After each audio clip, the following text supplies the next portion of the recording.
रहीम अस्सलाम वालेकुम। आज की इस वीडियो के अंदर हम ये देखेंगे कि स्प्रिंग बूट क्या है और स्प्रिंग बूट के साथ react.js के साथ और node.js के सर्वर्स के साथ और बैकएंड डेटाबेस हमने कैसेंड्रा यूज़ की है।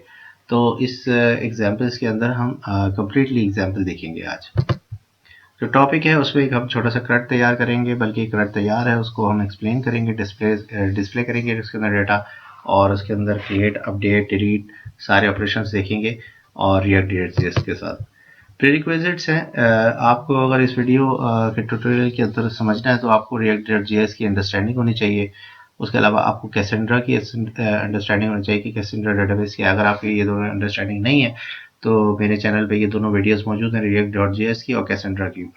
तो कैसेंड्रा मल्टी क्लस्टर जो है वो सिंगल क्लस्टर मल्टी नोड्स जो है वो एग्जांपल दी हुई है, वो आप देख सकते हैं। इसके अलावा स्प्रिंग बूट की बेसिक अंडरस्टैंडिंग आपको होनी चाहिए। स्प्रिंग बूट जो है जावा का एक फ्रेमवर्क है और node.js की थोड़ी बहुत बैकग्राउंड होना चाहिए आपका। उसके अलावा जो सॉफ्टवेयर आपको इंस्टॉल करने पड़ेंगे वो है, आपके पास जावा का वर्जन होना चाहिए 11 या 14, और JRE आपके पास इंस्टॉल्ड हो, node.js आपके पास इंस्टॉल होना चाहिए, और साथ में आपके पास कैसेंड्रा इंस्टॉल्ड होना चाहिए, और इंटेलिजे आपके पास जो है वो अल्टीमेट वर्जन इंस्टॉल्ड होना चाहिए। तो ये चीज़ें आप इंस्टॉल कर लीजिए और उसके बाद फिर आप देखते हैं इसको। आर्किटेक्चर इसका अंडरस्टैंड कर लेते हैं। सबसे पहले इसमें अगर आप जो हम एग्जांपल देख रहे हैं इसके अंदर सिंपल एक आपके पास react.js की एप्लीकेशन है, मॉडर्न जावास्क्रिप्ट है जिसको ECMA स्टैंडर्ड 6 का फॉर्मेट यूज़ किए हुए हैं सारे के सारे। और उसके बाद रेस्टफुल एपीआई है कि रेस्टफुल एपीआई रिएक्ट जो है रेस्टफुल एपीआई के साथ कम्युनिकेट कर रही है। तो रेस्टफुल एपीआई सारी की सारी स्प्रिंग बूट जावा में लिखी हुई है, ठीक है। और जो रेस्टफुल सर्विसेज है वो कम्युनिकेट कर रही है पीछे से, जावा की एप्लीकेशन कम्युनिकेट कर रही है डेटाबेस से। डेटाबेस इस वक्त इस आर्किटेक्चर में हमने कैसेंड्रा यूज़ की हुई है, ठीक है। तो इस को देखें, इस डायग्राम को, तो इसमें आपके पास जो एप्लीकेशन है ये पूरा बैकएंड फ्रेमवर्क है जो कि सारा जावा में लिखा हुआ है, जिसमें जावा स्प्रिंग यूज़ की हुई है। उसके अलावा जावा क्लासेस यूज़ की हुई हैं, उसके अलावा रेस्ट कंट्रोलर यूज़ किए हुए हैं, ठीक है। और साथ में जो है ना वो जो स्प्रिंग की क्लासेस हैं वो कैसेंड्रा के साथ कम्युनिकेट कर रही हैं। ये इसका बैकएंड इंजन है। और इसी तरीके से ये फ्रंट एंड इंजन है। इसके अंदर जो चीज़ हम यूज़ कर रहे हैं उसमें हम कंपोनेंट्स हैं, ठीक है। जो भी आपके कंपोनेंट है, लेट्स सपोज अगर बुक है तो बुक लिस्ट है, ऐड बुक है, एडिट बुक है, तो ये सारे के सारे कंपोनेंट्स हैं। इन कंपोनेंट की अपनी की स्टेट है और उसके अंदर एक्शंस हुए हैं, तमाम के तमाम एक्शंस, यानी जितने भी आपके पास मेथड्स हैं, फिर डिस्पैचर्स यूज़ हुए हैं, स्टोर यूज़ हुआ है, प्रॉपर्टीज़ हैं, और फिर वो मिडिल वेयर के साथ कम्युनिकेट कर रहे हैं स्प्रिंग बूट के साथ, ठीक है। तो ये इस तरीके से जो है ना वो हमारा इस एप्लीकेशन का आर्किटेक्चर है। तो अब हम सबसे पहले स्टार्ट करते हैं। तो इसमें सबसे पहले आप ये करेंगे कि आप एक डाउनलोड कर लेंगे स्प्रिंग बूट की एप्लीकेशन। तो आप लिखेंगे स्टार्ट स्प्रिंग बूट। तो ये एक वेबसाइट दी हुई है, इसमें आप स्प्रिंग बूट को एक सैम्पल जो है ना वो डाउनलोड कर लेंगे हेलो वर्ल्ड का, ठीक है। और उसके बाद डाउनलोड करेंगे। स्प्रिंग इनिशियलाइजर है, आप इस पे जाएंगे, इस स्प्रिंग इनिशियलाइजर इस पे सिलेक्ट करेंगे कि मैवन का प्रोजेक्ट है, जावा का है, और फिर उसके अलावा आप उसका स्प्रिंग बूट का वर्जन यूज़ कर सकते हैं 2.3.0 या 2.3.1।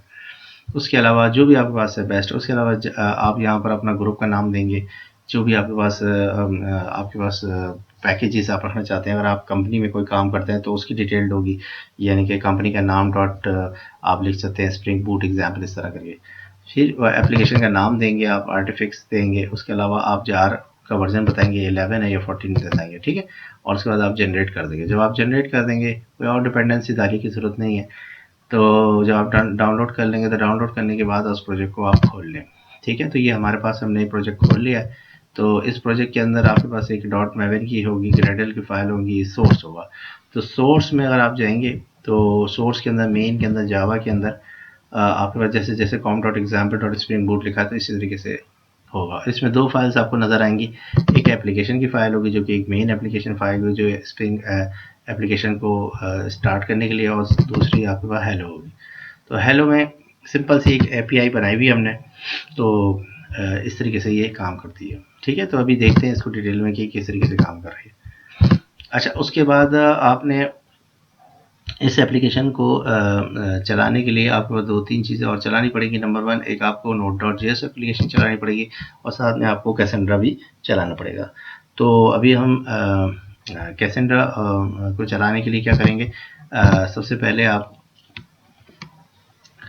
उसकी डायरेक्टरी में जाएंगे।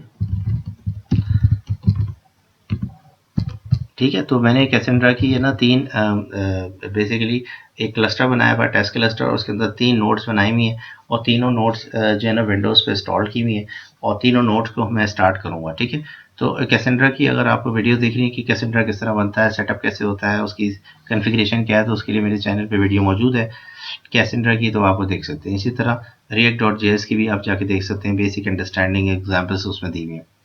आप सबसे पहले जाएंगे डायरेक्टरी के अंदर, बिन के फोल्डर में जाएंगे और वहाँ पर आप लिखेंगे cassandra/f। ठीक है, तो ये आपने पहली विंडो के ऊपर कैसेंड्रा आपने खोला। अब आप दूसरी विंडो पे जाएं,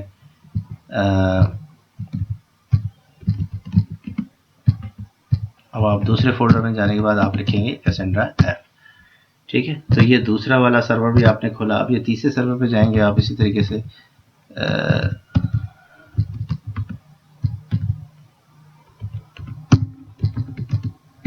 ठीक है, तो ये आप कैसेंड्रा के सर्वर तीनों के तीनों आप स्टार्ट कर देंगे इसी तरीके से। और 4 में आप क्या करेंगे, किसी एक फोल्डर में जाने के बाद आप CQLSH एक कमांड आप चलाएंगे। ठीक है, अभी ये सर्वर स्टार्ट हो जाए तो आप ये इसका बेसिकली क्वेरी एडिटर है, जिसके थ्रू जो है ना आप किसी भी कैसेंड्रा के नोड पे कनेक्ट होके आप डेटाबेस को अंडरस्टैंड कर सकते हैं। ठीक है, जब ये सर्वर सारे अप हो जाएंगे उसके बाद हम जावा की एप्लीकेशन चलाते हैं।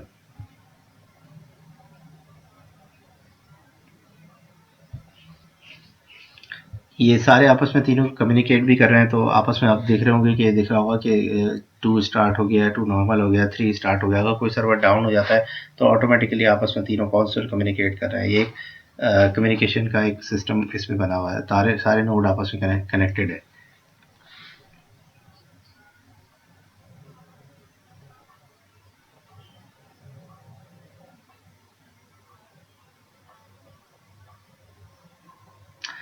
तो अब ये मेरे ख्याल से रेडी हो गया है। ठीक है, तो अब आप जाएंगे और जावा की एप्लीकेशन को रन करेंगे।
ठीक है, तो ये जावा की एप्लीकेशन स्टार्ट हो रही है, थोड़ा सा टाइम लेती है स्टार्ट होने में।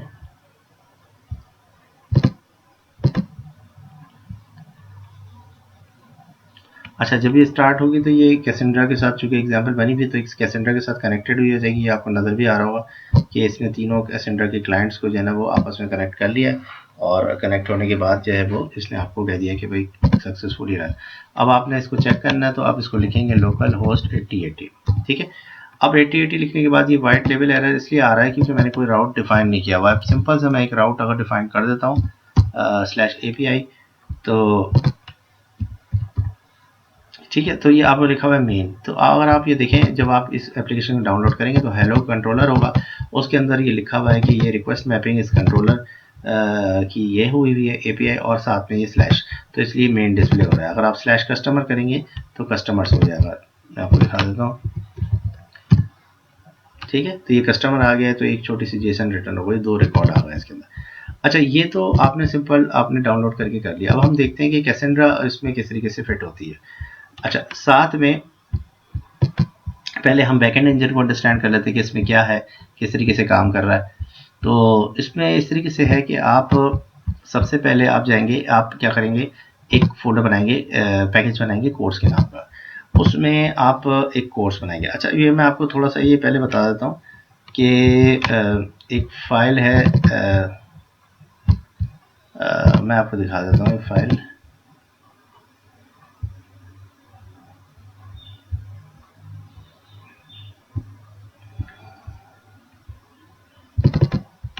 अच्छा, ये बेसिकली क्या है कि मैंने एक छोटी सी डेटाबेस बनाई है।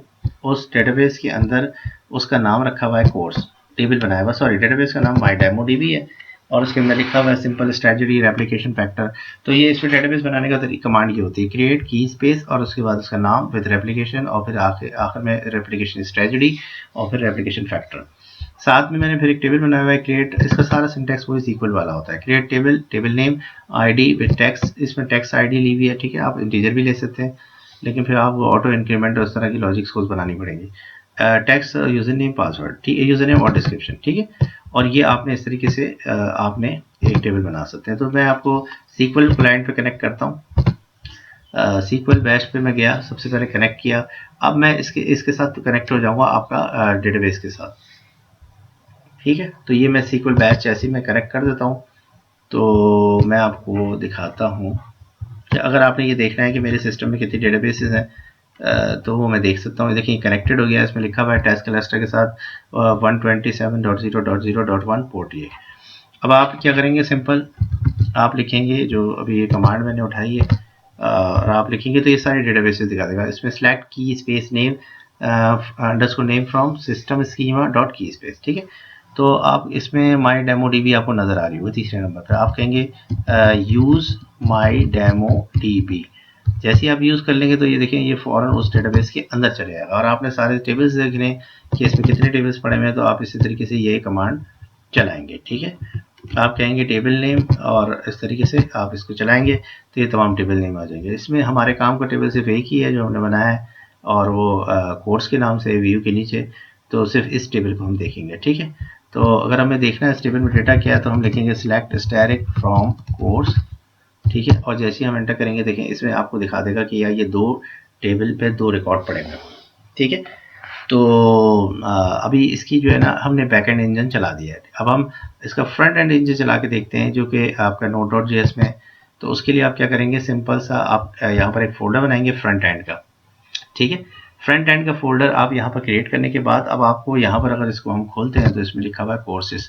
तो ये कोर्सेज बेसिकली क्या है, ये एक react.js की एप्लीकेशन है नोड के अंदर बनी हुई। तो वो आप कैसे बनाएंगे, आपको सिंपली आप इस तरह करना पड़ेगा।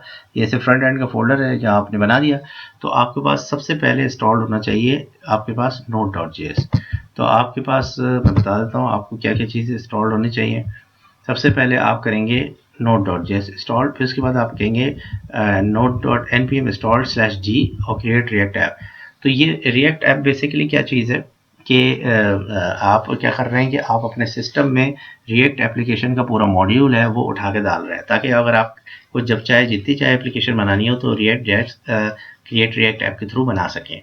तो मैं चूँकि ये दोनों चीज़ें कर चुका हूँ पहले, तो मैं आपको दिखा देता हूँ रिएक्ट क्रिएट ऐप जो है मेरे सिस्टम में पहले से मौजूद है, तभी ये काम करेगी, ठीक है। अभी मैं आपको दिखाता हूँ।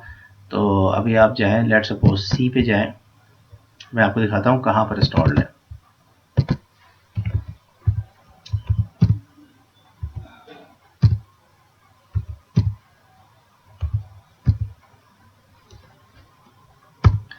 अच्छा, ये देखिए ये मेरे पास सिस्टम और मेरे सिस्टम का नाम, और ये फिर ऐप डाटा रूमिंग, और फिर रूमिंग के अंदर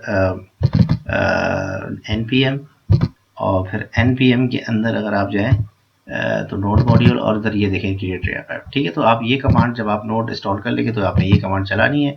जैसे आप ये कमांड चलाएंगे तो ये कमांड 10-15 मिनट लेने के बाद आपके पास नोड रिएक्ट की एप्लीकेशन आपके सिस्टम में डाल देगी। फिर उसके बाद आप अगला काम ये करेंगे कि आपने इस प्रोजेक्ट में रिएक्ट डालनी है, तो उसके लिए आप यहाँ करेंगे, यहाँ लिखेंगे क्रिएट रिएक्ट ऐप, जो आपने लिखना है सिंपल, और आपने यहाँ लिखना है कोर्सेज। जैसे आप ये लिखेंगे फ्रंट एंड का फोल्डर बनाने के बाद, तो यहाँ ये इसी तरह ये फोल्डर इस तरह बन जाएगा। आधे घंटे में ये चलेगी, 10-15 मिनट ले सकती है, और उसके बाद फिर जब ये चीज़ चल जाएगी तो उसके बाद आपके पास ये रिएक्ट का पूरा फोल्डर यहाँ पर आ जाएगा। ठीक है, ये मैं ये कमांड नहीं चला रहा, ठीक है, और ये कमांड नहीं चला रहा, सिंपल इस कमांड को चलाने के बाद अगला स्टेप ये होगा कि आप इस फोल्डर में चले जाएंगे। अब जब आप चले जाएंगे तो अब आपने क्या करना है, npm स्टार्ट, सिर्फ इतना लिखना है। जब आप इस तरह लिखेंगे तो क्या होगा कि जो भी आपकी एप्लीकेशन है रिएक्ट की, वो स्टार्ट हो जाएगी।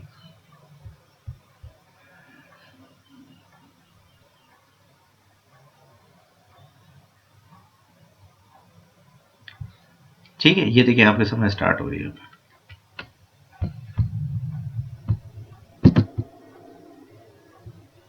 ये आपका बैकएंड इंजन है जो सही चल रहा है। अच्छा, इसमें अभी हम देखते हैं कि ये बैकएंड इंजन में हमने कुछ एपीआईज भी बनाई हुई हैं, तो वो हम देख लेते हैं। जैसे फॉर एग्जांपल मैंने कहा structure/28 मिनट्स और /courses, तो ये बेसिकली आपका ये सारा कैसेंड्रा से डाटा आ रहा है। ठीक है, तो इसमें आप ये देखें, अभी हमने SQL क्लाइंट से कनेक्ट करके भी देखा था कि 2 रिकॉर्ड पड़े हुए हैं, तो यही 2 रिकॉर्ड आपके पास उठ के भी नज़र आ रहे होंगे। तो हम इस डेटाबेस को फ्लैश करते हैं और एक नई डेटाबेस बनाते हैं, फिर इसी के अंदर ये डेटा दोबारा से डालेंगे। ठीक है, और वो फ्रंट एंड से डालेंगे। एक दफ़े हमारे पास फ्रंट एंड चल जाए, बैक एंड चल जाए, तो फिर हम आपको दिखाते हैं। ये थोड़ा सा टाइम ले रही है।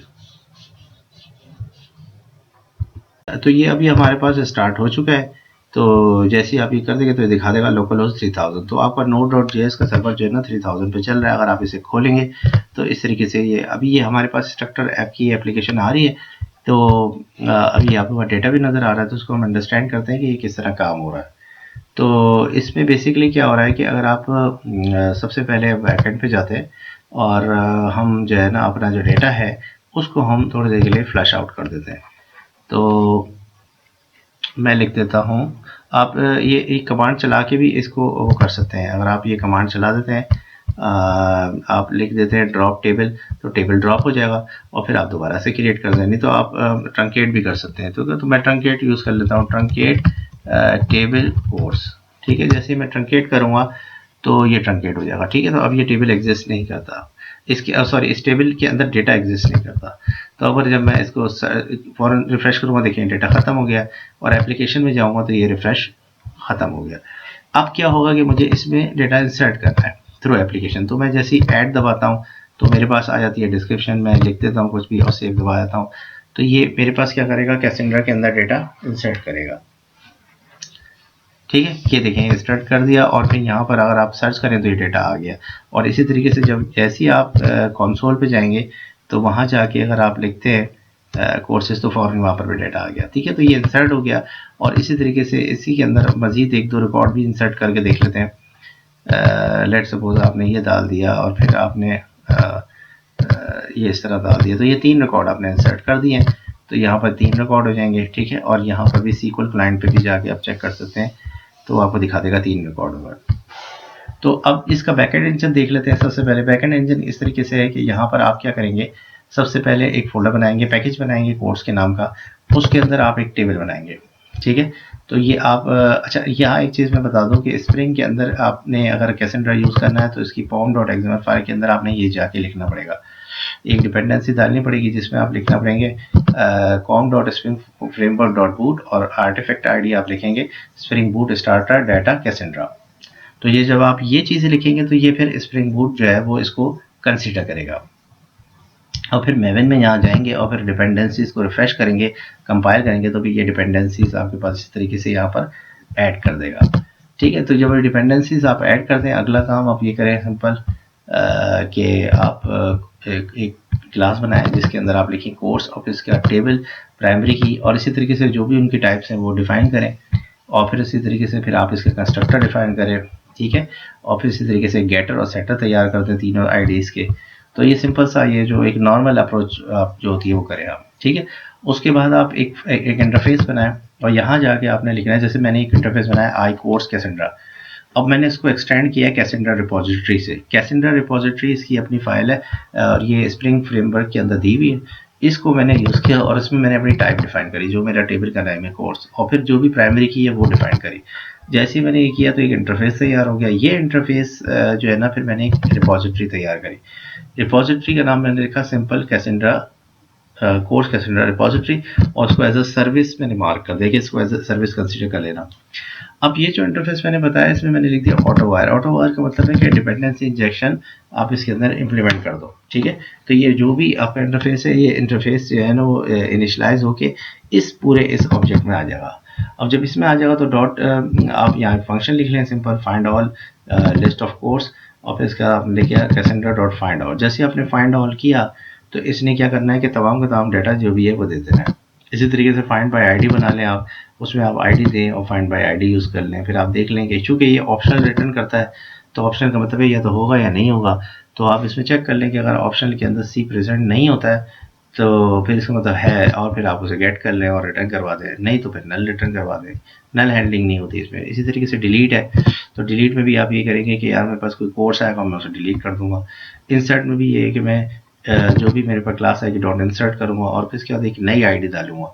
तो एक टाइम स्टैम्प टाइप की मैंने आईडी ले ली है, यूयू आईडी, और उसको स्ट्रिंग बना के मैंने वो इंसर्ट करवा दिया। तो इसी तरीके से आप जो भी ऑब्जेक्ट आएगा उसकी कॉपियां बना के आप गेटर, उसकी गेटर उठा के इसमें सेट करवा देंगे। इसी तरीके से अपडेट में भी ये होगा कि आप जो भी आपका इंटरफेस है डॉट फाइंड, और जैसे ही फाइंड करेंगे तो फिर आप देखेंगे प्रेजेंट है तो उसका डेटा उठाएंगे और उससे फिर सेटर्स में सेट करेंगे और फिर उसको सेव कर देंगे, तो ये अपडेट हो जाएगा। ठीक है, तो ये एक आपने सिंपल सी एक रिपोजिटरी बना दी जो कि कम्युनिकेट कर रही है कैसेंड्रा के साथ, और पीछे इसके जो है ना वो एक इंटरफेस है। फिर उसके बाद आप एक कंट्रोलर बनाएंगे। ये जो कंट्रोलर होगा ना, ये रेस्ट कंट्रोलर होगा, ठीक है, जो कि कम्युनिकेट कर रहा होगा क्लाइंट के साथ। ठीक है, अब इसमें आप ये चीज़ ध्यान में रखें कि जो भी आप कंट्रोलर बनाएंगे तो उसका यूआरएल इस तरह बनेगा लोकल होस्ट 8080 और फिर स्लैश। चूंकि अब ये यूआरएल क्रॉस ओरिजिन है, क्योंकि इसके साथ कोई थर्ड पार्टी कम्युनिकेट करेगी तो आपने यहाँ पर उसका भी यूआरएल बताना है, वरना ये सिक्योरिटी की वजह से उसको अलाउ नहीं करेगा। तो आपके पास जो फ्रंट एंड है उसके ऊपर लोकल होस्ट 3000 यानी node.js रिएक्ट चल रही है, तो वो इससे कम्युनिकेट करने के लिए इसलिए आपने क्रॉस ओरिजिन लिख दिया ताकि ये प्रॉब्लम ना करे कि भाई ये यहाँ से रिक्वेस्ट है, इसको आ सकती है। अब आपने सिंपल क्या किया कि आपने कोर्स कंट्रोलर बनाया, ऑटो वायर किया, और उसके अंदर वो जो रिपोजिटरी जो अभी आपने बनाई थी जिसमें सारे मेथड थे उसको ऑटो वायर कर दिया। उसके बाद आपने मैप्स बना दिए। मैप्स क्या होते हैं? यूआरएल होते हैं। जैसे कि अगर आप यहाँ देखें तो ये लिखा हुआ है local host structures 28 minute slash courses. तो ये जो कोर्सेज आप लिख रहे हैं एक्चुअली ये पूरा आपने डिफाइन किया हुआ है कि इंस्ट्रक्टर, और यहाँ पर जो भी आपका नाम होगा यूजर नेम ये चेंज हो जाएगा बार बार, और फिर स्लैश कोर्सेज। तो इस वाले मैपिंग को ये वाला मेथड कॉल होगा। जैसे ही मेथड कॉल होगा तो इसके थ्रू आप फाइंड ऑल उस सर्विस को कॉल कर देंगे तो ऑटोमेटिकली आपके पास सारे फाइंड ऑल आ जाएंगे। इसी तरीके से गेट मैपिंग में अगर आपने कहा कोई आईडी के साथ करो, तो अगर आईडी के साथ करो तो अगर आप react.js में जाएं तो आपके पास ये एक मिल जाएगा आपको, ठीक है। तो आप अगर इसमें जाते हैं और कहते हैं कि भाई कोर्सेज स्लैश और आईडी, तो जैसे ही आप आईडी करेंगे तो वो वाला रिकॉर्ड आ जाएगा, ठीक है। तो ये भी आपने मैप कर दिया है कि वो कोर्सेज के साथ आईडी होगी तो तुम फाइंड बाय आईडी ले आना। इसी तरीके से डिलीट आपने दिया हुआ है कि भाई आईडी के साथ डिलीट होगा तो आपकी वो डिलीट की रिक्वेस्ट जाएगी। जैसे गेट होता है, पोस्ट होता है, पुट होता है, डिलीट होता है, तो ये डिलीट जाएगी। तो जैसे ही जाएगी तो फिर आपने अगेन वही सर्विस के मेथड कॉल किए, फाइंड किया, डिलीट किया और फिर रिटर्न करवा दिया। इसी तरीके से अपडेट का फिर आपने कॉल किया, जिसके लिए पुट की रिक्वेस्ट जाएगी, तो आपने फिर आईडी ली, फिर कोर्स का ऑब्जेक्ट पूरा लिया जो कि रिक्वेस्ट बॉडी की सूरत में आपको मिलेगा। ये सब क्लाइंट से आपको मिल रहा होगा, और फिर आपने यहाँ से लेके इसको अपडेट किया और फिर यहाँ से वापस रिटर्न करवा दिया, और फिर आखिर में क्रिएट आपने बना दिया। क्रिएट में भी इसी तरह होगा कि आपका रिक्वेस्ट बॉडी से पूरा एक ऑब्जेक्ट आएगा, उस ऑब्जेक्ट को डायरेक्ट आप इंसर्ट के मेथड में कॉल कर देंगे और फिर आप कर देंगे। तो ये आपके पास बैकएंड इंजन के अंदर आपने एक रेस्ट एपीआई लिखनी है, एक रिपोजिटरी लिखनी है, एक आपने एंटिटी फाइल बनानी है, और एक आपने इंटरफेस बना के कैसेंड्रा से। तो ये 4 क्लासेस आप बना देंगे तो आपका ये बैकएंड इंजन तैयार हो जाएगा।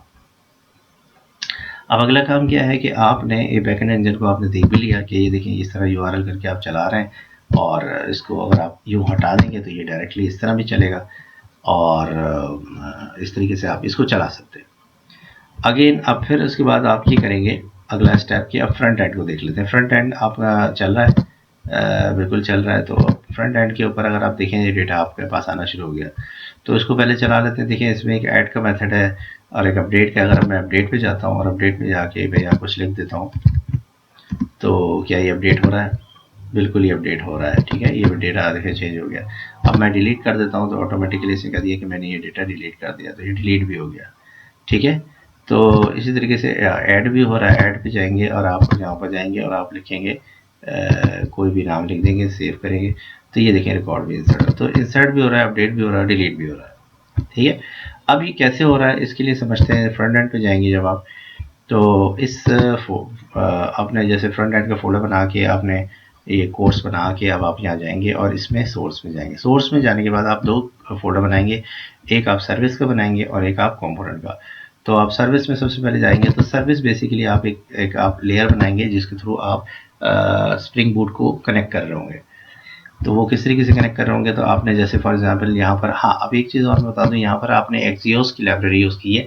ये बेसिकली आपकी रेस्ट एपीआई की कॉल भेजने के लिए। तो अगर जब आप ये node.js की एप्लीकेशन आप अपने पास इंस्टॉल करेंगे तो मे बी ये कंपाइल करने में एरर देते, तो आप क्या करेंगे, इन सारी डिपेंडेंसीज को भी इंस्टॉल करेंगे।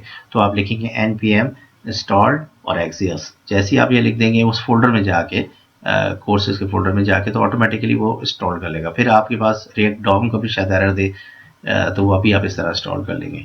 तो ये लाइब्रेरीज आपको थर्ड पार्टी की ज़रूरत है। ठीक है, ये सारी नोड मॉड्यूल में जाके यहाँ पर जाके वो अपने पास सेट कर लेता है। तो मैं आपको दिखा भी देता हूँ, ये देखें ये आपको नज़र आ गई।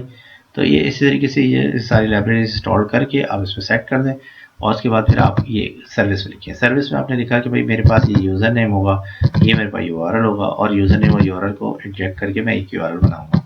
फिर आपने इसमें लिख लिया रिट्रीव ऑल कोर्सेज। जैसे ही आपने लिखा axios.cat, तो आपने ये नाम दिया और कोर्सेज लिखा, तो ये इसकी हिट जाएगी। अब इसकी हिट कहाँ जाएगी, स्प्रिंग बूट के पास जाएगी। इसी तरीके से आपने कहा रिट्रीव कोर्स, और कोर्स आईडी होगी तो वो ये इस तरह गेट करके रिक्वेस्ट जाएगी। डिलीट के लिए आपने डिलीट की रिक्वेस्ट लिखी है एक्सियोस की। ठीक है, सिंपल वही पैरामीटर देखिए। अपडेट के लिए सिंपल वही पुट की रिक्वेस्ट लिखी। ठीक है, और इसी तरीके से क्रिएट के लिए आपने कोई पोस्ट की रिक्वेस्ट भेज दी, और फिर आखिर में जाके इसी क्लास को आप as a new default course वो कर दें, ताकि ये भी आपके पास इनिशियलाइज हो जाए। फिर उसके बाद कंपोनेंट में जाएंगे आप। ठीक है, अच्छा यहाँ app.js में अगर आप जाए तो यहाँ पर सिंपली आपने ये लिखना होगा div, आपने एक बनाया और उसमें लिख दिया स्ट्रक्चर ऐप। तो ये स्ट्रक्चर ऐप जो है बेसिकली ये आपके पास एक कंप्लीट एक कंपोनेंट है। ठीक है, ये जो कंपोनेंट है, इस कंपोनेंट के रिएक्ट का कंपोनेंट है। अगर आप ये देखें तो अगर ये पूरा जो स्ट्रक्चर ऐप लिखा हुआ है, ये पूरा एक कंपोनेंट है। इसके अंदर एक क्रिएट का कंपोनेंट है और इसी तरीके से एक क्रिएट अपडेट का कंपोनेंट है। तो अभी हम देख लेते हैं, इसके अंदर दो कंपोनेंट है, एक ये कोर्स कंपोनेंट है और एक ये लिस्ट कंपोनेंट है।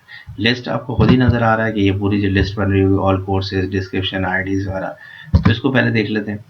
तो ये इस पर अगर आप जाते हैं तो ये सिंपल सा आपका लिखा हुआ है कि आपने रिएक्ट लिया, ठीक है, उसके अलावा आपने सर्विस ली, क्योंकि सर्विस की आपको यहाँ कॉल की ज़रूरत पड़ेगी। और फिर उसके बाद आपने एक यूज़र आईडी ले ली, जो भी स्ट्रक्चर है। तो इसका कंपोनेंट बनाया लिस्ट कंपोनेंट, और उसके अंदर कंस्ट्रक्टर डिफाइन करके आपने एक स्टेट बना दी कोर्सेज की, क्योंकि इसमें आपको कोर्सेज डिस्प्ले होंगे। 4 मेथड लगा दिए, चूँकि इसमें एक डिलीट भी हो रहा है, अपडेट भी कॉल होगा, एक ऐड भी कॉल होगा और एक रिफ्रेश भी होगा। ठीक है, उसके बाद कंपोनेंट माउंट होने का मतलब यानी कि पेज लोड हो जाएगा, तो फिर आप सबसे पहले रिफ्रेश कॉल करेंगे। रिफ्रेश में सिंपल है कि आपने जो भी सर्विस है उसके पीछे इनिशियलाइजेशन तो आप कर चुके हैं, और आपने सिंपल उसका रीफ आपने कॉल किया, और जैसे ही आपने कॉल किया तो ये लिखा है देन बेसिकली ये क्या है, ये प्रोमिसेस है। ठीक है, तो ये बेसिकली क्या है कि आपके पास वहाँ से जो भी रिक्वेस्ट आएगी तो ये देन करके आ जाएगा, रिस्पॉन्स आएगा तो आप उसको सेट कर दें और इसका डेटा उठा के डाल दें। जैसे ही वो डाटा उठा के डालेंगे तो यहाँ पर आपको रेंडर का मेथड भी बना हुआ है। रेंडर का मेथड क्या करेगा कि आपके पास लिखा हुआ आएगा सबसे पहले ऑल कोर्सेज, फिर उसके बाद आपको एक मैसेज दिखाएगा, और फिर उसके बाद एक टेबल बनाएगा, और टेबल बनाने के बाद आपके पास ये इस तरह एक आपका बॉडी के अंदर जाके कोर्सेज जो स्टेट में इसने डाली है और वो मैप करके यहाँ डिस्प्ले करवा देगा। और इसमें आईडी, डिस्क्रिप्शन नेम, जैसे कि यहाँ नज़र आ रहा है कि ये आईडी, ये ऑल कोर्सेज, ये आईडी, ये डिस्क्रिप्शन, और फिर यहाँ आईडी और डिस्क्रिप्शन, और फिर ये 2 बटन। तो ये अगर आप देखें तो ये इसने ये 2 बटन बनाए हुए हैं। ठीक है, ये दोनों बटन बनाए हुए हैं अपडेट और डिलीट के, और इनके ऊपर बाइंड किया हुआ है डेटा। ठीक है, और यहाँ डिस्क्रिप्शन आ रहा है, नाम आ रहा है, इस तरीके से। तो ये बेसिकली ये स्टेट के अंदर से आ रहे हैं, और ये ऐड का बटन दबा रहा है। तो अब ये इस तरीके से ये डेटा को रेंडर करवा रहा है, और इसके अंदर फिर ये मेथड बनाए हुए हैं अपने। अब जैसे लेट सपोज के अपडेट है, तो अपडेट के लिए इसने लिखा हुआ है कि भाई तुम पर्टिकुलर यूआरएल के ऊपर हिट कर जाओ, कि ऐड के लिए क्या किया हुआ है, पर्टिकुलर यूआरएल पे चले जाओ। और उसी तरीके से आपने रिफ्रेश के लिए क्या करा हुआ है, डेटा उठा के लाओ डिस्प्ले कराओ। डिलीट के लिए क्या हुआ है कि डिलीट पे जाओ, पर्टिकुलर यूआरएल पे जाओ और उसको डिलीट करके फिर कोर्स को रिफ्रेश कर दो। तो this is how they actually are communicating. तो ये मेथड्स हो गए और वो आपके पास रेंडरिंग डेटा हो गया, ठीक है। अच्छा, लिस्ट कंपोनेंट, अगर आप लिस्ट दोबारा से इसमें जाएँ तो आपने एक राउटर बनाया हुआ है और राउटर बनाने के बाद आपने स्विच लगाए हुए हैं। देखिए आपके पास अगर सिंपल यूआरएल जाए तब भी ये काम करे, लिस्ट कंपोनेंट अगर स्लैश कोर्सेज करें तब भी ये काम करे। तो ये एक्चुअली अगर आप स्लैश कोर्सेज करते हैं तब भी ये काम करेगा और डायरेक्टली आप करते हैं तब भी ये काम कर रहा है, क्योंकि दोनों के ऊपर आपने राउट डिफाइन किया हुआ है। इसी तरह आपने कहा कि कोर्सेज स्लैश राउट, तो जैसे आप वो करें तो कोर्स पे चले जाओ। तो कोर्स में अगर आप देखते हैं, जैसे अगर आप ऐड दबाते हैं तो ये -1 करके आपको पास करता है, ठीक है। और जैसे ही अगर आप कोई आईडी लेके क्लिक करते हैं तो वो आईडी लेके ऊपर आ जाता है। तो ये इस तरीके से ये कंपोनेंट वाला काम हो रहा है।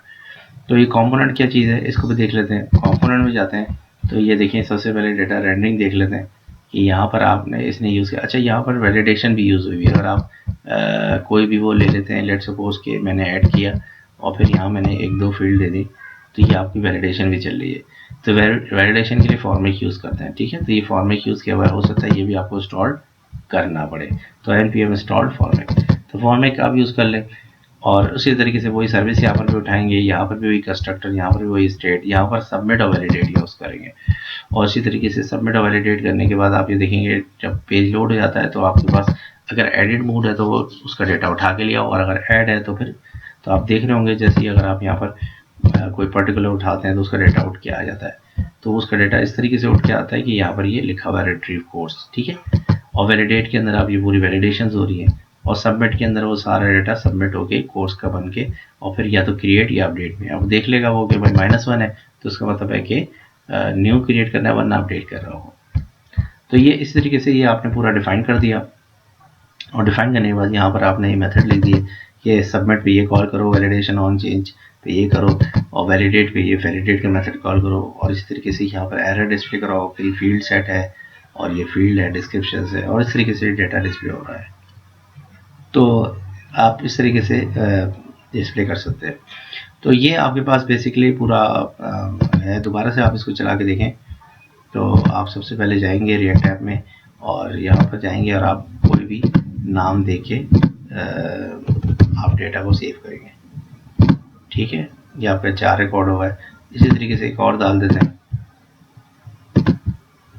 ये आपके पास 5 रिकॉर्ड हो, ये 5 रिकॉर्ड होगा। तो आप किसी भी रिकॉर्ड को जाके आप डिलीट भी कर सकते हैं, आप उसके अंदर वो कर सकते हैं। तो ये इसी तरीके से आप जैसे आप अपडेट करेंगे तो अपडेट हो जाएगा, डिलीट करेंगे तो आप डिलीट कर देंगे, तो आपको दिखा भी देगा तो 4 रिकॉर्ड होगा, और यूँ इसी तरह सर्वर को भी अपडेटेड कर देगा।